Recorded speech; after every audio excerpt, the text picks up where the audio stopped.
sejam todos bem-vindos ao terceiro programa de TV do projeto Político Eu, Programa de Educação Político-Cidadã. Esse é um projeto realizado pela Fundação Demócrito Rocha, em parceria com a Câmara Municipal de Fortaleza, fomentando o debate sobre política e cidadania e sua relevância para a manutenção do Estado democrático. Hoje a nossa conversa é sobre práticas democráticas e formas de participação política. E eu recebo Marcos Paulo Campos, doutor em Sociologia e professor da Universidade Estadual Vale do Acaraú, e Monalisa Torres, doutora em Sociologia e professora da Universidade Estadual do Ceará. Muito obrigada pela participação de vocês. Eu queria começar trazendo o nosso telespectador para o centro dessa questão, né? A gente fala em participação política, de que forma a gente pode compreender alguns exemplos que a gente possa visualizar melhor, de fato, o que se trata de uma participação política, pensando no cidadão comum que não está engajado, que está se sentindo representado, mas essa representação por si só, ela é uma forma de participação, ela é suficiente? Como é que a gente pode entender essa participação política do cidadão comum? O próprio fato do cidadão tomar conhecimento dos processos, se informar sobre as atividades dos seus parlamentares, de alguma forma acessar, do ponto de vista do controle daquilo que é feito com os recursos públicos, isso também é uma forma de participação política, ainda que indireta, né? Então, eu acho que é importante, inclusive, programas e projetos como esse que a gente está desenvolvendo aqui, que subsidia o cidadão para que ele faça esse acompanhamento, né, direto ou indiretamente, das atividades políticas de uma forma geral. Mas há também outras formas mais diretas de participação política, e inclusive a nossa Constituição prevê mecanismos institucionalizados para essa participação. E aí a gente fala mais da democracia participativa, né, a partir dos referendos, dos plebiscitos ou das leis de iniciativa popular, que são mecanismos institucionalizados mais diretos de participação política. Bem, o importante, acho que também é lembrar, não é, a quem está nos assistindo, ao conjunto dos cidadãos, aos estudantes, né, que embora, digamos assim, todo mundo tenha o seu encontro com a participação política naquele dia da eleição, não é, que acontece de 2 em 2 anos, porque o Brasil, de tempos em tempos, renova o Congresso, o presidente, senadores, e também renova prefeitos, vereadores, né? A participação política vai muito além desse dia em que a gente sai de casa para votar, né? Então, assim, quando você se envolve em alguma questão coletiva, não é, que tem a ver com o seu bairro, que tem a ver com o seu local de trabalho, não é? Quem trabalha, por exemplo, no comércio autônomo, muitas vezes tem que se reunir para dialogar com o poder público, não é? Questões relativas a onde dispor a mercadoria, enfim, ou mesmo quando os estudantes se organizam para dialogar com a coordenação, com a direção da escola, ou com a regional, enfim, em torno de melhorias para a escola, em torno da realização de atividades que engajem as pessoas, não é? Ou até quando a gente participa de igreja, de movimentos e, digamos assim, recolhe cestas básicas, vai fazer todos os trabalhos, né, de colaboração direta, de ajuda ao outro, né, vai visitar um asilo, enfim, seja o que for, quando você está envolvido no coletivo, tem aí a participação política, né, porque você está fazendo uma intervenção na sua comunidade, na sua sociedade, está pensando sobre as questões, não é, que afligem todos nós, está saindo um pouco também do individualismo, né, está deixando o egoísmo de lado, né. Então, a participação política envolve essas outras dimensões também, né? E acho que o nosso curso também é para lembrar um pouco disso, né? Que a gente tem o dia da eleição, mas tem todos os outros dias para estar envolvido naquilo que é de todos. Tem um trecho do fascículo que trata sobre esse tema, sobre participação política, que diz assim, que a política deve ser considerada, que o comprometimento com a política deve ser considerado, assim, um dever cívico. Como que a gente pode entender essa frase? Não é exatamente apenas uma escolha, né? Eu tenho esse dever de me envolver, de me comprometer com esses processos políticos, com as práticas democráticas. Como que a gente pode entender isso como dever cívico? Eu acho que isso parte também de reforçar a própria cultura política, sabe? Porque é muito comum a gente ouvir, a política não se discute, ou os políticos não me representam, mas até que ponto a nossa sociedade está envolvida para cultivar essa cultura política, para reforçar essa ideia de que é necessário participar, né? E a participação, como eu falei no início, como um valor, mas também como uma prática, né? Então, essas duas coisas, elas precisam caminhar juntas. E aí, eu reforço aquela ideia da educação, né? Do processo de educação para a cidadania, de mostrar como a política está entranhada no nosso cotidiano. O Marcos Paulo aqui utilizou ótimos exemplos para mostrar como essa política está entranhada no nosso cotidiano e como de formas pontuais e às vezes mais localizadas na nossa comunidade a gente pode tomar, né, parte desse processo. E eu acho que a cultura política é um eixo fundamental para a gente envolver, né, melhor, envolver mais e reforçar essa ideia de que o cidadão não só pode, mas precisa se envolver nesses processos.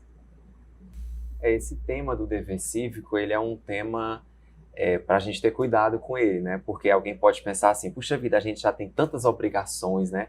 A gente tem que, sei lá, estudar, trabalhar, ter atenção à família.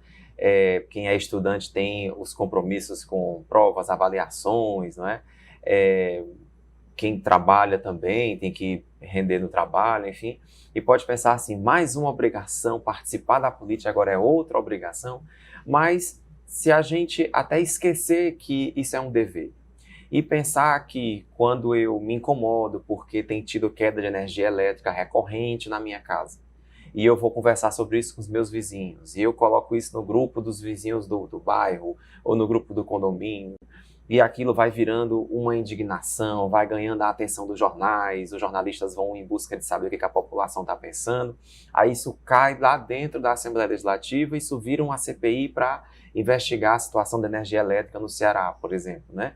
Isso é a expressão do dever cívico, né? Assim, estamos todos numa comunidade, todos nós nascemos, não é, numa comunidade, numa sociedade, num estado nacional, que é o Brasil, que é a cidade de Fortaleza, que é o estado do Ceará, não é? E o meu bem-estar, ele não se resolve somente pelas minhas iniciativas, não é? A minha vida não vai melhorar sozinho, digamos assim. Se alguém pensa que vai resolver sua vida eminentemente sozinho, é claro que tem os passos que são meus, individuais.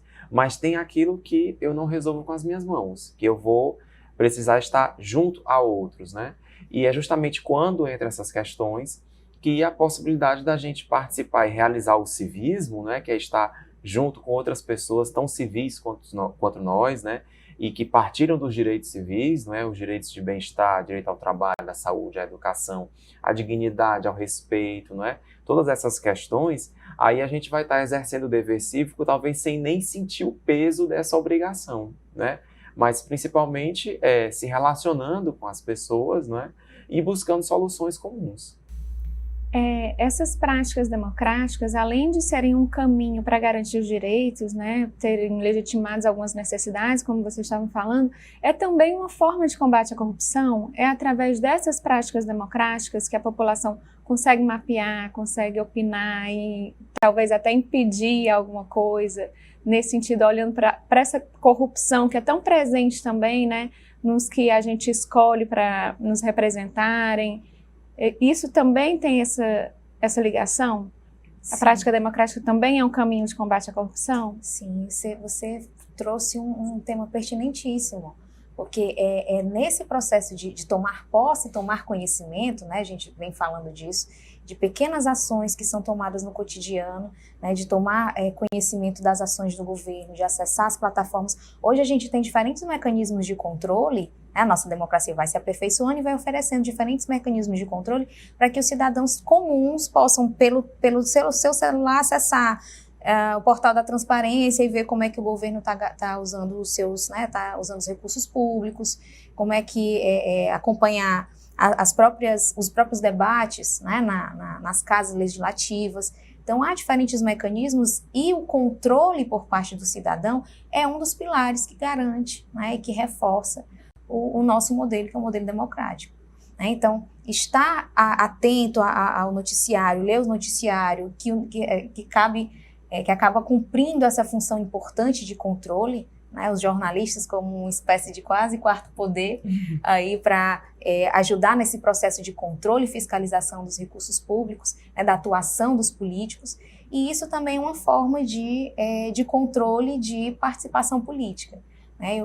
E é fundamental que essa imprensa seja livre, que a gente possa, assim, poder formar a nossa opinião pública e opinar e participar desses processos, seja durante as eleições, seja exigindo ou cobrando outras demandas mais pontuais e específicas. Eu acredito que a participação política é um elemento fundamental para, primeiro, fazer a democracia existir e, segundo, melhorar a qualidade da experiência democrática, né? Porque se nós pensarmos assim, estamos mais atentos ao que está acontecendo, nos organizamos num grupo e denunciamos que a nossa rua está descuidada, a água, o esgoto está a céu aberto, enfim, de repente ali a gente pode estar também identificando, não é, uma empresa que foi contratada para fazer o serviço, não fez, e para onde é que foram parar esses recursos, não é? Então já é um tema a ser observado. Se de repente nós temos visto, infelizmente no Brasil, acontece, tem diminuído, mas aconteceu muito e de vez em quando acontece, não é? Os próprios estudantes dizendo, olha, a merenda escolar aqui não está legal, as coisas não estão chegando muito em cima do vencimento, tem alimentação vencida, tem alimentação de baixa qualidade, não é? E nós sabemos que existe uma cobrança de qualidade desse investimento público, é um dos programas sociais mais antigos do Brasil, é o Programa de Alimentação Escolar, um modelo internacional, não é, que foi elaborado no Brasil desde o período de Vargas, talvez esteja perto dos 100 anos essa política de alimentação, não é?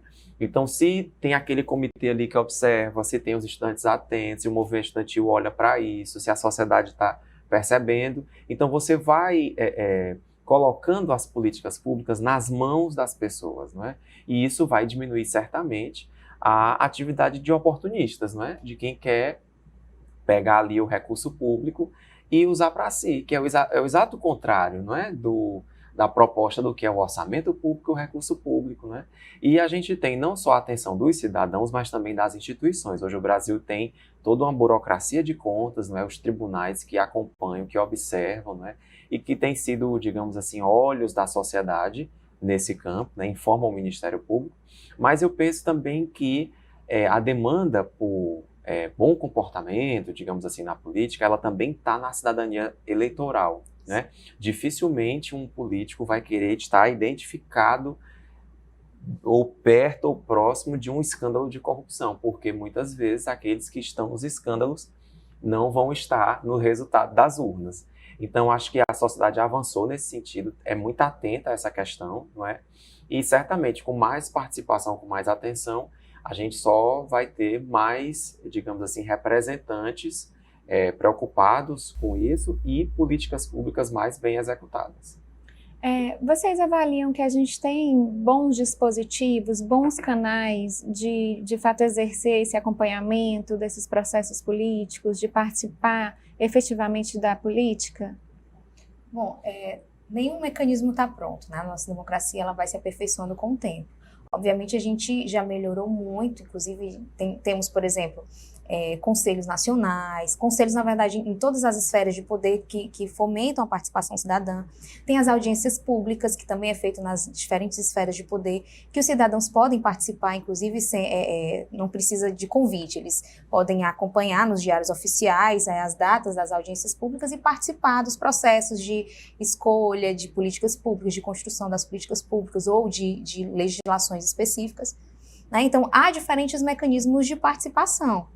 Mas, obviamente, e aí eu reforço a ideia de que a gente precisa também auxiliar na construção dessa cultura cidadã, né? Esses mecanismos existem, mas quem tem conhecimento deles? Né? O quanto a população, tendo conhecimento ou não, se engaja nesses processos, né? As leis de iniciativa popular, nas próprias audiências públicas, nos conselhos participativos, todos eles são mecanismos que estão institucionalizados, mas que uma parte da população não tem conhecimento, né? Então, obviamente, tomando conhecimento, participando mais desse processo, levando em conta, pegando toda essa fala sua, Marcos Paulo, de construção, né, de percepção dessas fragilidades no meu ambiente, na minha comunidade, na minha rua, levando isso para essas audiências, por exemplo.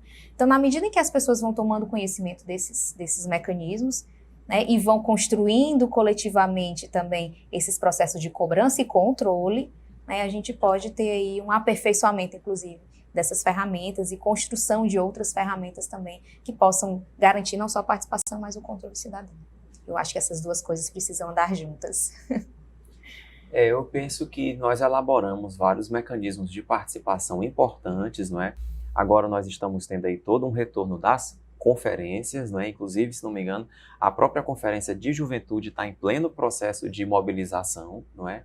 Mas se a gente observar na história do Brasil, por exemplo, a própria Conferência de Saúde, ela surge antes do SUS, não é? E o Sistema Único de Saúde, que é algo tão importante para todos os brasileiros, porque é ali que se faz os transplantes, é ali que você atende às grandes emergências, não é? Se você imaginar o filho do cantor Leonardo, que é um cantor capitalizado, não é? Um homem bem-sucedido, ele sofreu um acidente e quem foi buscar ele lá no meio do mato, ensanguentado, todo quebrado, foi o SAMU, o Serviço de Assistência Médica de Urgência, que é um serviço público, né? Então, assim, você vê bens públicos, patrimônios públicos como o SUS que dependeram dessa mobilização da sociedade, né?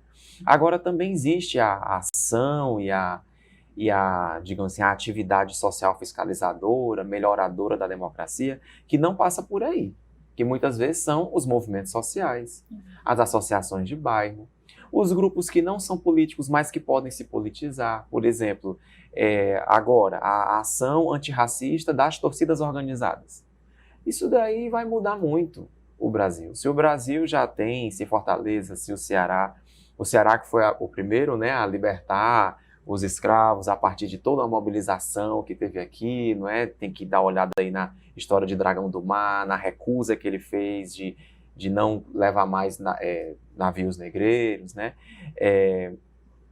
Se a gente observar isso, assim, talvez a gente tenha agora essa coisa, né, esse desejo antirracista esteja se incorporando nas grandes massas, não é? Quem ia imaginar, sei lá, 10, 15 anos atrás, que as torcidas iriam estar envolvidas em atividades antirracistas? Isso é a sociedade que está colocando um tema, está querendo fazer uma transformação e está alterando o debate público e certamente vai alterar os comportamentos também, não é? Nós acompanhamos o sofrimento do Vini Júnior ali num outro país, batendo de frente com essa ideia, não é? E a gente está vendo também que aqui no Brasil isso está em ebulição. Então, a participação da sociedade, ela também faz esse tipo de fiscalização. O racismo é crime no Brasil. Mas como é que a gente tira ele do nosso cotidiano? Eu não vou ter como ter um juiz em cada esquina, um promotor em cada esquina. A sociedade tem que entrar em cena. E ela vai entrando por diversos caminhos. Às vezes um grupo, como uma torcida organizada, que se reúne em torno de uma prática esportiva, ela ganha um conteúdo político porque ela diz, não, esse tema não pode passar ao largo. A nossa paixão pela bola não pode esquecer um tema dessa importância. Até porque quem está dentro do campo também tem essa pele, também carrega esse sofrimento. Quem está na arquibancada também. Então, acho que a participação da sociedade, seja nos mecanismos mais institucionais, não é?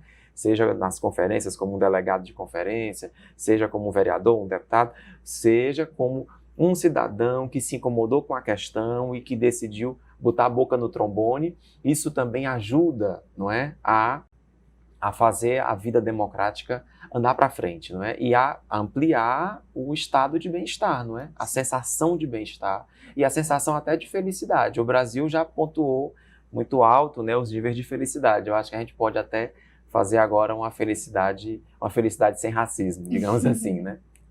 Tomara, né? Tomara. Pensando assim, nesse tipo de participação, nesse tipo de ação da sociedade, é por isso que a gente pode dizer que o poder emana do povo. Como é que a gente pode olhar para essa frase, né?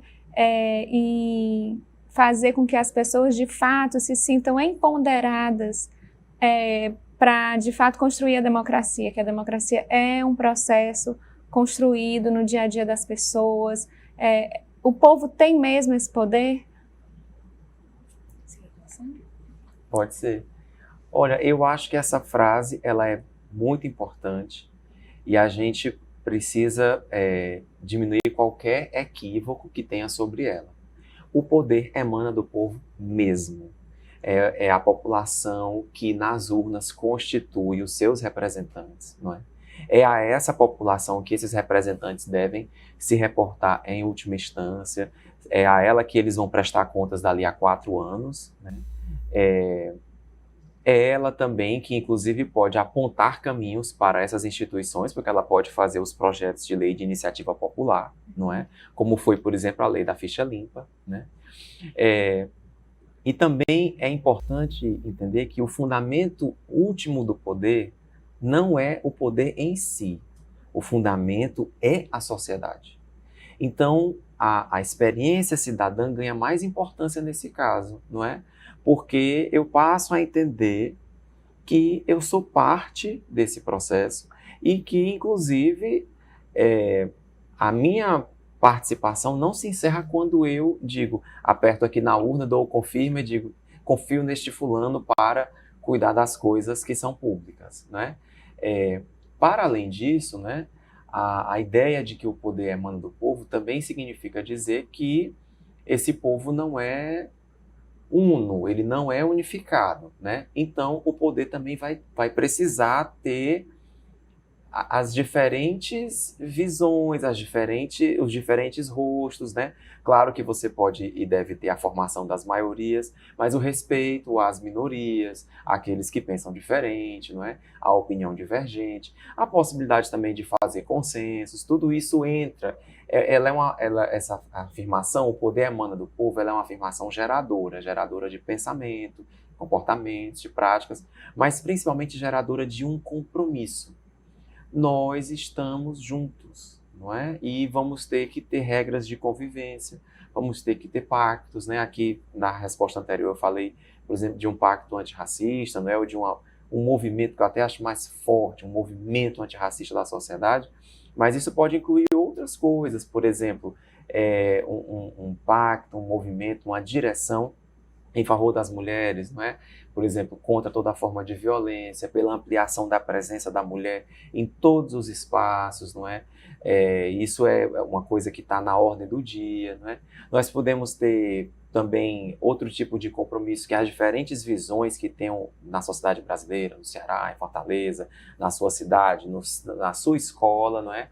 Mas que elas incorporem, por exemplo, o tema da sustentabilidade, não é? Estamos aqui numa semana de uma onda de calor, com todas as temperaturas aumentadas, não é? Eu trabalho numa instituição, numa universidade que tem todos os seus campi, numa cidade que tem uma temperatura já, uma média mais elevada, não é? Que é a cidade de Sobral. Então isso tem todo o impacto na vida de todos. Isso daí não vai se resolver com o enfrentamento mortal entre um segmento da sociedade e outro. Nessa hora o poder tem que emanar do povo. A gente vai ter que conversar, decidir os caminhos, apontar a arborização das cidades, o cuidado com os mananciais, a não destruição do meio ambiente, o melhoramento dos processos de circulação dos ares pelas cidades. Então, tudo isso vai envolver um compromisso coletivo. Eu acho que essa frase ela tem uma verdade, não é? E ela vai se tornando mais verdadeira tanto mais a gente participa. Ela é uma verdade que não se encerra em si mesma. Ela precisa da nossa participação. Só pegando um pouco da tua fala, Marcos Paulo, porque assim, para que serve a política? E a política, para além da democracia, ou anterior à democracia, a política funciona para que as pessoas resolvam seus conflitos dentro da sociedade. Né? De alguma forma, o Estado está ali para administrar e gerenciar esses conflitos de uma forma que melhor atenda, né? Ou que atenda esses problemas. E quando a gente volta a olhar especificamente para a democracia, considerando que as sociedades, sobretudo as democráticas, elas são plurais, né? Esses conflitos não podem ser pensados sem desconsiderar essa pluralidade dessas vozes, dessas perspectivas, e desses cidadãos que têm demandas diferentes, que têm interesses diferentes, que têm perspectivas diferentes, mas que precisam chegar a um consenso. Então, o poder que emana do povo, ele né, reforçando, ele não pode ser pensado, ele tem que ser pensado para além ou por trás dessa pluralidade, né? Como gerar esses consensos, como construir esses consensos dentro de um modelo democrático. E a participação cidadã é essa ferramenta importante, né, para que a gente construa essa cultura cidadã e que essa cultura cidadã fortaleça esses mecanismos de participação, para que essa ideia, ou esse valor, ou esse fundamento da democracia, ele não seja só uma frase vazia, né? Ele possa realmente se objetivar na realidade, se materializar, ser realmente construído e consolidado. Então, eu acho que é um pouco disso. E a resposta do Marcos Paulo, acho que foi bem fundamentada.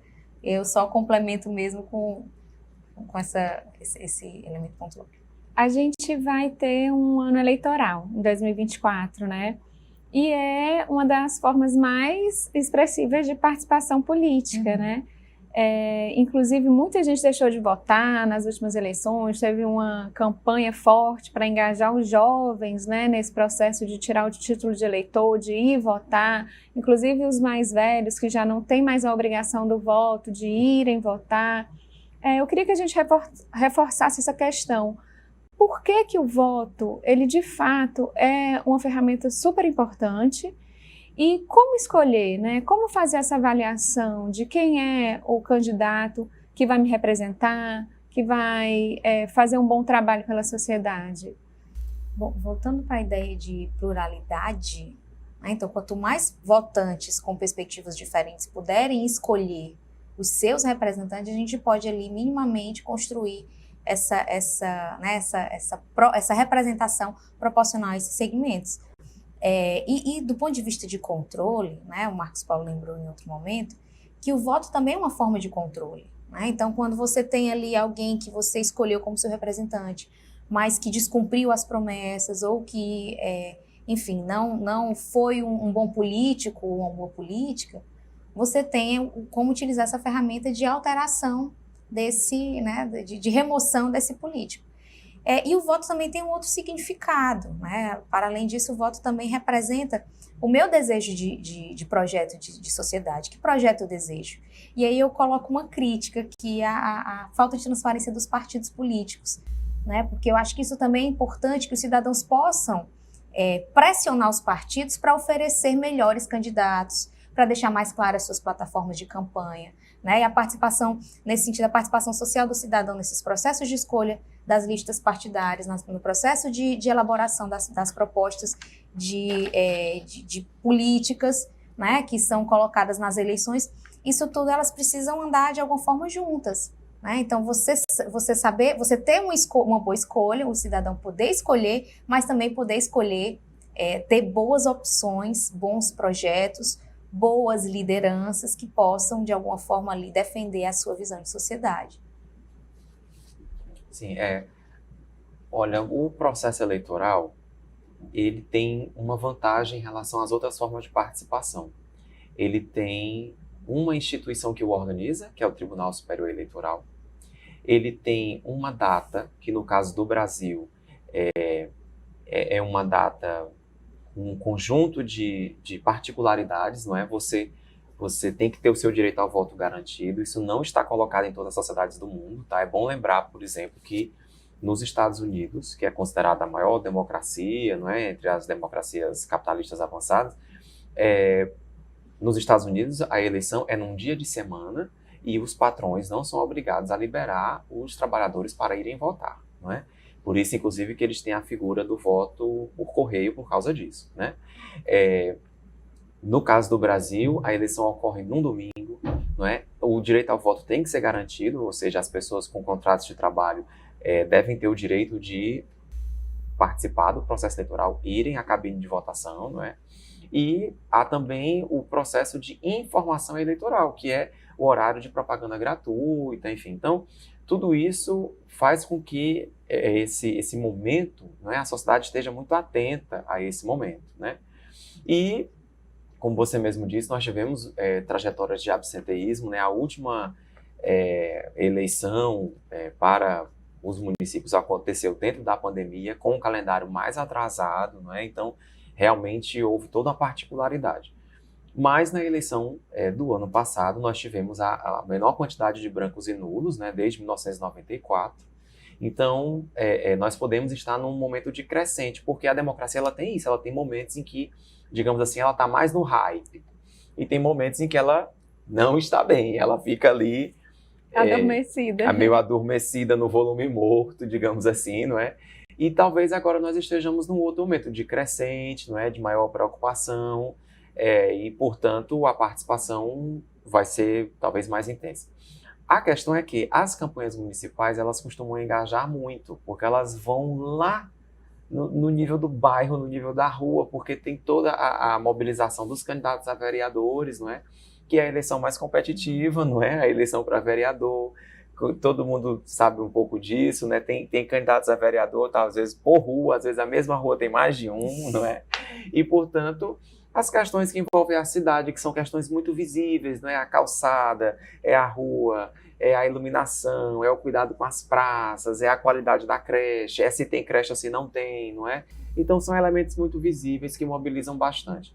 E muitas vezes são espaço também de apresentação de novidades, não é? Quem sabe a gente tem aí muitas candidaturas juvenis para animar o processo eleitoral, para colocar os temas da juventude, da escola, da participação, do direito ao trabalho na agenda, né? E é claro que a gente sempre deseja que o próprio sistema político ele se aperfeiçoe, né? Então, assim, como a Mona Lisa falou, pegando aqui um pouco da resposta dela, não é? No Brasil a gente ainda vota muito no candidato, não é? E não numa plataforma coletiva, não é? Isso coloca uma série de dificuldades, por exemplo, se a gente observar a Espanha, lá você tem uma quantidade de mulheres muito maior na política como deputadas, senadoras. Por quê? Porque o voto é na lista do partido e tem vários partidos que colocam um homem e uma mulher, um homem e uma mulher, então isso vai ajudando a ter mais uma presença maior das mulheres, não é? Aqui no Brasil, com o nosso histórico, com a sociedade com marcas mais, digamos assim, de estrutura patriarcal, machista, então nem sempre as pessoas confiam numa mulher para representar, tem a questão também de baixa participação de pessoas negras também, onde vão entrar nessas questões, não é? Porque a representação política, ela não é um elemento que aparece, que cai do céu, não é? Somos nós, com os nossos preconceitos, muitas vezes, que estamos ali na frente da urna. Então, talvez uma plataforma coletiva, né, você votar, talvez no partido e não no candidato, pudesse ajudar a gente a perceber um pouco mais quais são os programas coletivos, né? Mais do que uma candidatura individualizada como nós temos hoje. É um caminho que o Brasil vai ter que discutir, não é? Para melhorar a sua representação, para aumentar a vinculação entre o eleitor e o eleito, né? Mas eu penso que só participando que isso muda, não é? Sem a participação a gente não faz transformações. Muito obrigada pela participação de vocês, o nosso tempo chegou ao fim. E para conhecer mais sobre esse assunto tão importante, acesse fdr.org.br/políticoeu. Nesse link, você se inscreve para o curso Educação Política para a Cidadania. É gratuito e as inscrições vão até o dia 16 de outubro. Muito obrigada pela audiência e até a próxima!